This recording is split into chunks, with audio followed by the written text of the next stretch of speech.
Let's go to the next one down. We're going to the D, so we're at the 9-note away major 6. So we count every other string when we look at it from a chord construction. So it goes 1, 3, 5, and then 7, and that's how many are in.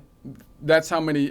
Let me go back a little bit. There are 7 positions, 7 notes, and then we go up to the 9, which is equivalent to the 2, and then we go up to the 11, which is equivalent to the 4, and then we go up to the 13th, which is now equivalent to the 9. So because this is an even number, we name it differently when we're thinking about where it lies in relation to the 7-note scale and where it lies in relation to chord construction as we skip every other chord. Therefore, the 9-note away major 6 is equivalent to, we can say, the 9-note away major 13 in essence. So either one are kind of interchangeable, although you can think about octaves, but we're not getting into octaves here. We're just thinking of a circle.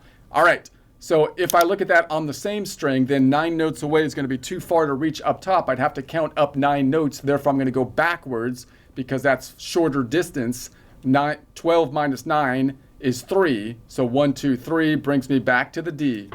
So we're going to say 1, 2, 3 back. So if I went from the D to the F, that would be a 3-note away, which would be a minor third. And therefore, F to D is a 9-note away major 6. Okay, let's go up a string. Let's try to do this a little bit faster because we got to go through another one here. And I wasted time with my stupid joke. This isn't joke time. Don't you have a joke channel that you can tell jokes on? This is not that channel, okay? This is, all right. I can't help it, dude. All right. So we're going to go, if I go up 1, it's going to be, I have to take the inverse distance. So 12 minus 9 is 3. So I'm going to say -5, 4, 3. -5, -4, -3. So that means that if I go from here to here, the D to the F, then it's going to be that would be a 3-note away minor third distance. And therefore the inverse from F to D is a 9-note away major 6. Therefore, if I go up 1 string, the 9-note away major 6 will always be 2 frets forward unless I cross the fault line, which could only happen on the B string, in which case it's only going to be 1 fret forward because I'm going forward. If I'm going, well, yeah, it's only going to be 1.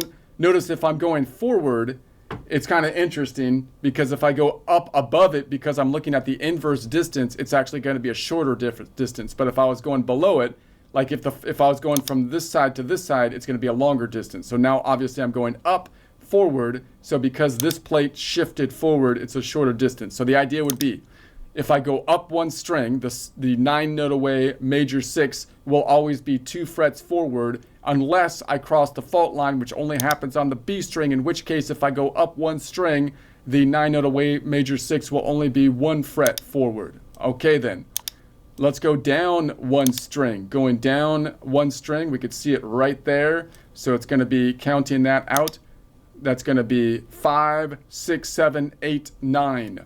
So there it is. Let's count it out this way. 5, 6, 7, 8, 9. Okay.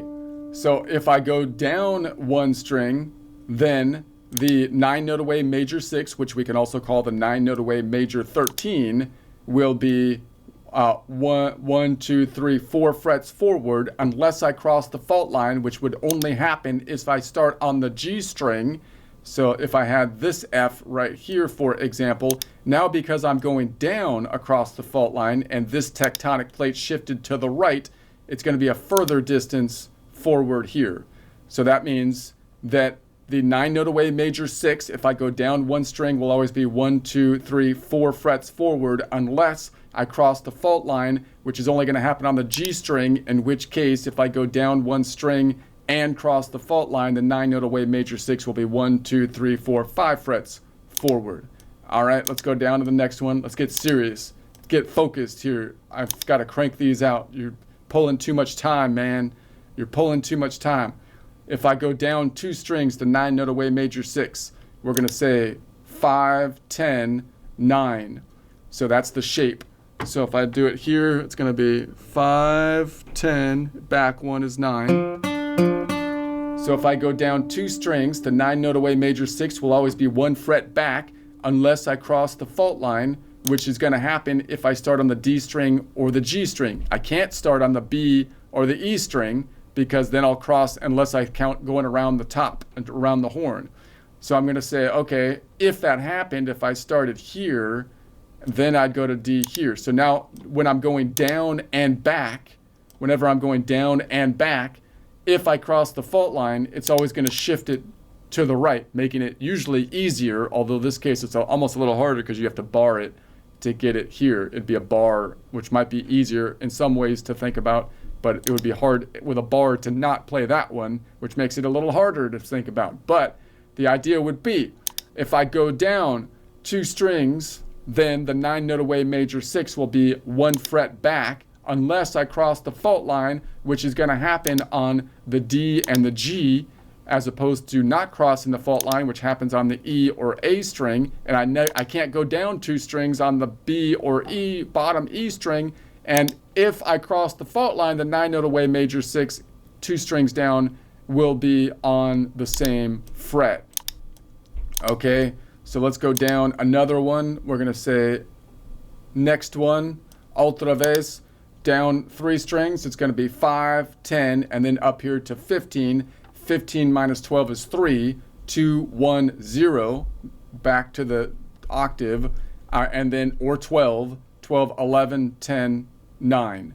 So let's count that here.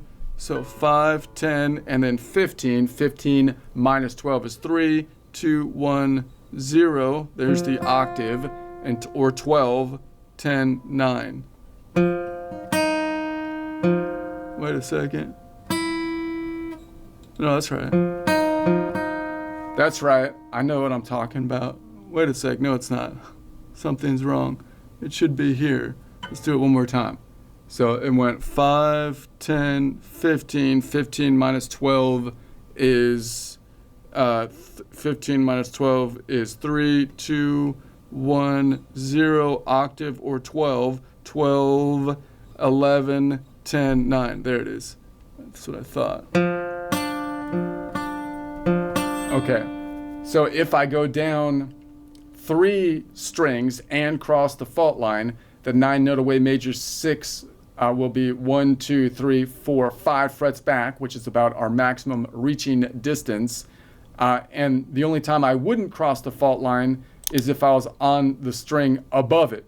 So I would cross the fault line 2 out of the 3 possible ways to grab it.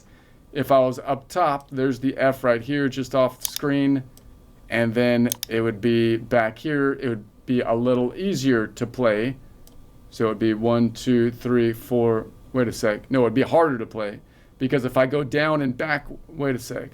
I'm going down 1, 2, 3. Down 1, 2, 3. And then I'm looking for that D. So we have, okay.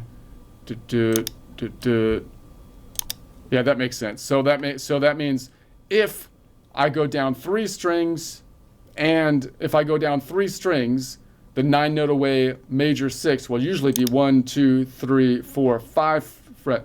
1, 2, 3, 4, 5, 6 frets back, unless I cross the fault line, which happens 2 out of the 3 times you can go down that many strings, 3 strings, in which case the 9 note away major 6 would be 5 frets back.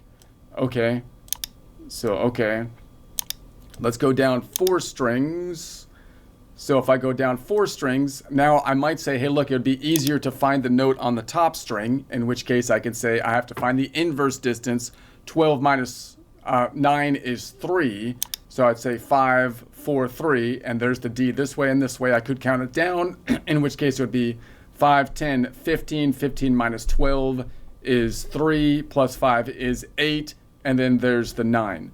So if I go down 4 strings, the 9 note away major 6 will always be 2 frets forward, because if I go down 4 strings, that can only happen on the D or the E or A strings, which means I'm always going to cross the fault line.